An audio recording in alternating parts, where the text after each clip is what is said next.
Science fiction film release ہوئی جس میں بھوشیہ دکھایا گیا ہے جب انسان پرتھوی کو چھوڑ کر دور دراز کے گرہوں پر آباد ہو جاتے ہیں تو جیسے ہی فلم کی کہانی شروع ہوتی ہے ہم اینا نامی لڑکی کی آواز سنتے ہیں۔ وہ کہتی ہے کہ آج سے 1000 سال پہلے ہی پرتھوی جینے لائق نہیں رہی تھی، تب انسانوں نے دوسرے گرہوں کی تلاش میں پرتھوی کو چھوڑ دیا۔ سمے کے ساتھ ساتھ انہیں جینے لائق گرہ مل گئے اور اب وہ کافی گرہوں پر آباد ہے۔ ان گرہوں پر بھی انسانوں نے اپنے راجیہ اور سرکاریں بنائی اور ساتھ ہی ایک ایسی سنستھا بھی جو ان گرہوں کو آپس میں لڑنے سے روکتی ہے اور یہ ایک دوسرے کی مدد بھی کرتے ہیں، مگر پھر بھی ہر انسان ایک جیسا نہیں سوچتا۔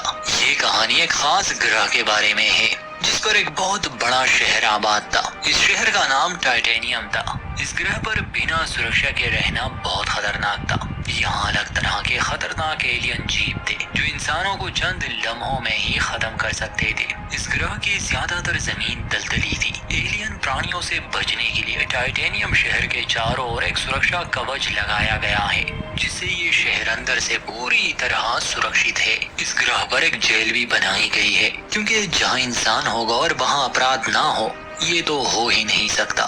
ہم دیکھتے ہیں کہ ٹائٹینیم شہر کے جیل میں 10 اپرادھیوں کو سزا کے لیے لایا جاتا ہے۔ یہاں کے کیپٹن ایک گھوشنا کرتے ہیں اور اپرادھیوں کو کہتے ہیں کہ انہیں اپنی آزادی حاصل کرنے کا ایک انتم موقع دیا جائے گا۔ یہاں سے 300 کلومیٹر دور ہیپینس نام کا ایک ٹاپو ہے۔ اگر تم سب زندہ وہاں تک پہنچ جاتے ہو تو تمہیں چھوڑ دیا جائے گا، لیکن وہاں تک پہنچنا اتنا آسان نہیں کیونکہ سرکشا کوچ کے باہر موت کا کھیل چلتا ہے۔ ہر طرف جان لیوا ایلین جیب ہے اور اگر کسی طرح ان سے بچ بھی گئے تو جگہ جگہ ایسے دلدل ہے جس سے نکلنا ناممکن ہے اگر اس میں پھنس گئے تو۔ خیر جو بھی ہو، پھر بھی ان قیدیوں کے لیے یہ ایک موقع تھا تو سبھی کو شہر کی سیما پر لایا جاتا ہے۔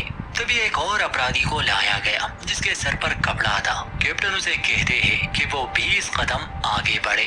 وہ آدمی دھیرے دھیرے آگے بڑھنے لگا۔ وہ اپنے قدموں کو گن رہا تھا۔ اس کا پیر ایک پتھر پر لگ گیا جسے وہ آگے پھینک دیتا ہے۔ وہ پتھر سیدھا جا کر سرکشا کوچ سے ٹکراتا ہے۔ اس کا مطلب کہ اس آدمی کو معلوم تھا کوچ کہاں ہے اور یہ کوچ اتنا خطرناک ہے کہ کوئی بھی چیز اس سے ٹکرا جائے تو وہ راکھ بن جاتی ہے۔ اس آدمی کا نام ایروین تھا۔ یہی اس کہانی کا سب سے مین کریکٹر ہے۔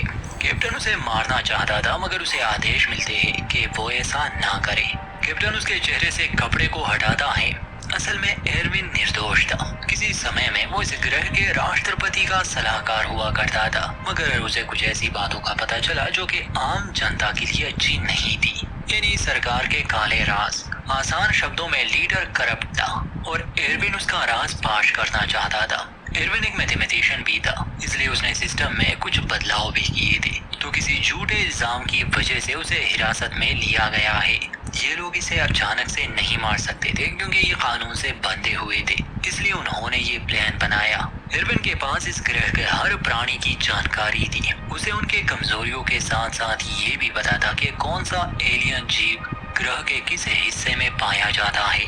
شہر کا سرکشا کوچ کچھ سمے کے لیے بند کر دیا گیا۔ کیپٹن ان سبھی قیدیوں کو باہر نکال کر انہیں ایک صندوق دیتا ہے کہ اب وہ یہاں سے جا سکتے ہیں۔ اگر وہ دویپ سچ میں ہوا تو یہ بچ جائیں گے، اگر نہیں تو یہ ان کے لیے ویسے بھی موت کی سزا ہے۔ دیے گئے صندوق میں ہتھیار اور کھانا تھا کیونکہ یہ کئی دنوں کا سفر تھا۔ کیپٹن واپس سے شہر میں چلے گئے اور کوچ کو دوبارہ سے ایکٹیویٹ کر دیا گیا۔ ایروین سب کو اپنا نام بتاتا ہے اور ان سے بھی نام پوچھتا ہے مگر وان نام کا ایک اپرادھی آگے آیا، کہتا ہے کہ اب سے میں تم لوگوں کا لیڈر ہوں، جو میں کہوں گا وہی تمہیں ماننا ہوگا، تبھی تم لوگ زندہ رہ پاؤ گے۔ کچھ دوری پر ایک ایلین جیپ زمین سے باہر نکلتا ہے اور پھر سے زمین کے اندر چلا جاتا ہے۔ اس چیز کو دیکھ کر سبھی کافی گھبرا گئے۔ ایروین انہیں سمجھاتا ہے کہ یہ ایلین جیپ آواز اور حرکت کی طرف آکرشت ہوتا ہے۔ ایروین نہیں چاہتا تھا کہ وہ وان کو فالو کرے۔ انہی میں سے ایک لڑکی تھی جس کا نام اینا تھا، وہ ایروین کا ساتھ دیتی ہے۔ ایروین اینا کو اپنے ساتھ شامل کر لیتا ہے اور وان سے کہتا ہے کہ ہم دونوں تمہیں فالو نہیں کریں گے۔ اس سے وان کو بہت غصہ آتا ہے۔ تب ایروین سامان والا صندوق کھولتا ہے اور سبھی لوگ اس میں سے سامان لینے کے لیے بھاگتے ہیں۔ ایروین نے پہلے ہی چاقو اٹھا لیا تھا جبکہ دوسرے لوگ کہانی کی چیزیں جمع کرنے لگے۔ لیکن وان اس صندوق پر اپنا ادھیکار جماتا ہے تو ایروین اس کے ساتھی کی گردن پر چاقو رکھ کر اسے دھمکاتا ہے کہ ہمیں ہمارا حصہ دو۔ نہ چاہتے ہوئے وان کو ان کے حصے کا کھانا اور رسی دینی پڑی۔ انت میں ایروین اس سے وہ خالی صندوق بھی مانگتا ہے، مگر وان کہتا ہے کہ اس کے لیے تمہیں مجھے اپنا کھانا دینا ہوگا، وہ بھی پورا کا پورا کھانا۔ ایروین مان جاتا ہے۔ راشن کے بدلے اسے وہ خالی صندوق مل گیا۔ اصل میں یہاں کوئی بھی اکیلا نہیں جا سکتا کیونکہ یہ دلدلی زمین ہے، تو یہ لوگ رسی کے ساتھ ایک دوسرے سے جڑے رہتے ہیں۔ اگر کوئی ایک دلدل میں پھنس جائے تو دوسرا اسے نکال پائے گا۔ ایروین ایک رسی کی مدد سے صندوق کو اور اینا کو خود سے باندھ دیتا ہے تاکہ اسے کھینچنے میں آسانی ہو۔ ان دونوں کے علاوہ باقی سبھی وان کا ساتھ دیتے ہیں۔ ایروین اور اینا اپنا راستہ چنتے ہیں اور باقی سب اپنا۔ مقصد ایک ہی تھا، اس دویپ کو ڈھونڈنا۔ یہ ایک ویران اور بنجر گرہ تھا۔ کافی سفر کرنے کے بعد وان کے گروپ سے ایک لڑکی لیلا آ کر ایروین سے کہتی ہے کہ کیا میں تمہارے ساتھ جڑ سکتی ہوں؟ تم کہو تو تمہارے لیے میں کچھ بھی کروں گی، اور یہ بات اینا کو اچھی نہیں لگتی۔ ایروین کہتا ہے کہ فی الحال اس کے لیے ایک ہی ساتھی کافی ہے، وہ کسی اور کو اپنے ساتھ نہیں ملا سکتے۔ تبھی اچانک سے ان پر گولیاں چلنے لگی کیونکہ یہ ابھی بھی شہر کی سیما کے قریب تھے۔ گولیوں سے کسی طرح یہ خود کو بچا لیتے ہیں۔ لیلا واپس سے بھاگ گئی۔ کچھ دیر بعد ایروین ایک اونچی جگہ پر چڑھ جاتا ہے تاکہ آس پاس کے علاقے کا جائزہ لے سکے۔ اینا اسے ساودھان رہنے کو کہتی ہے تو ایروین بتاتا ہے کہ اس جگہ میگنیٹک فیلڈ بہت زیادہ ہے، اس لیے یہاں گولیاں کام نہیں کرتی، وہ مڑ جاتی ہے۔ وہاں دوسری اور ہمیں دکھایا جاتا ہے کہ پریزیڈنٹ کیپٹن سے سمپرک کرتے ہیں یہ جاننے کے لیے کہ انہوں نے ایروین کو ختم کیا یا نہیں، تو کیپٹن بتاتے ہیں کہ ایروین سرکشا کوچ اور اس گرہ کے بارے میں بہت کچھ جانتا ہے، وہ کافی چالاک ہے، اسے پتا ہے کہ وہ میگنیٹک فیلڈ میں ہے، اس لیے گولی اثر نہیں کرے گی اور ہم بھی کوئی حملہ نہیں کر سکتے۔ وہاں باہر کی دنیا میں ہم اینا کو دیکھتے ہیں جسے جھرنے کا پانی مل چکا تھا، وہ خود کو صاف کر رہی تھی۔ اس سمے ایروین پیچھے ہی کھڑا تھا۔ ایک ایلین جیپ زمین سے باہر آتا ہے، یہ کسی بجلی کی تار جیسا تھا۔ ایروین ترنت ہی اسے حملہ کرنے سے روک دیتا ہے اور اینا سے کہتا ہے کہ جلدی سے کاٹو۔ یہ لوگ اسے کاٹنے میں سفل رہے۔ اسی ایلین جیپ کے شریر سے ایروین اپنے لیے ایک ہتھیار بنا دیتا ہے۔ کچھ دیر بعد وہاں وان اور اس کے ساتھی آ جاتے ہیں۔ وان ان سے صندوق کی مانگ کرتا ہے کہ وہ مجھے چاہیے۔ ایروین اسے کہتا ہے کہ میں یہ نہیں کر سکتا کیونکہ تم نے یہ مجھے بیچ دیا تھا، اب تمہارا کوئی ادھیکار نہیں اس پر۔ وان اپنے ساتھیوں کو زبردستی اسے لینے کے آدیش دیتا ہے اور جب وہ آگے بڑھ رہے تھے تو ایروین اسی ہتھیار کا استعمال کرتا ہے جو اس نے اس ایلین جیپ سے بنایا تھا۔ یہ دیکھ کر وان اور اس کے لوگ ڈر جاتے ہیں اور ایروین سے پنگا نہ لینے میں ہی عقل مندی سمجھتے ہیں۔ ایروین اور اینا دوبارہ اپنی یاترا شروع کرتے ہیں، لیکن تبھی ان کا سامنا ایک اور پرانی سے ہوا۔ یہ چیز زمین پر کسی بھی ہلچل کو محسوس کر لیتا ہے، اس لیے ایروین جلدی سے زمین پر لیٹ گیا اور وہ اینا کو بھی شاندار رہنے کو کہتا ہے۔ وان اور اس کے لوگ اب بھی ایروین کا پیچھا کر رہے تھے، وہ ان سے تھوڑی دوری پر تھے مگر ان کے پاس اتنی جانکاری نہیں تھی۔ جب وہ ایلین جیپ باہر نکلتا ہے وہ لوگ ڈر کے مارے ادھر ادھر بھاگنے اور شور مچانے لگے۔ وان سمجھ چکا تھا، اس لیے وہ اپنے لوگوں کو شانت رہنے کے آدیش دیتا ہے، مگر پھر بھی ان کا ایک ساتھی مارا جاتا ہے کیونکہ وہ ڈر کے مارے بھاگنے لگا، جس وجہ سے ایلین کو معلوم ہوا اور وہ اسے دبوچ کر مار دیتا ہے۔ خطرہ ٹل جانے کے بعد ایروین اور اینا نے تھوڑا سمے آرام کیا، جس کے بعد ایروین اپنی کہانی بتاتا ہے۔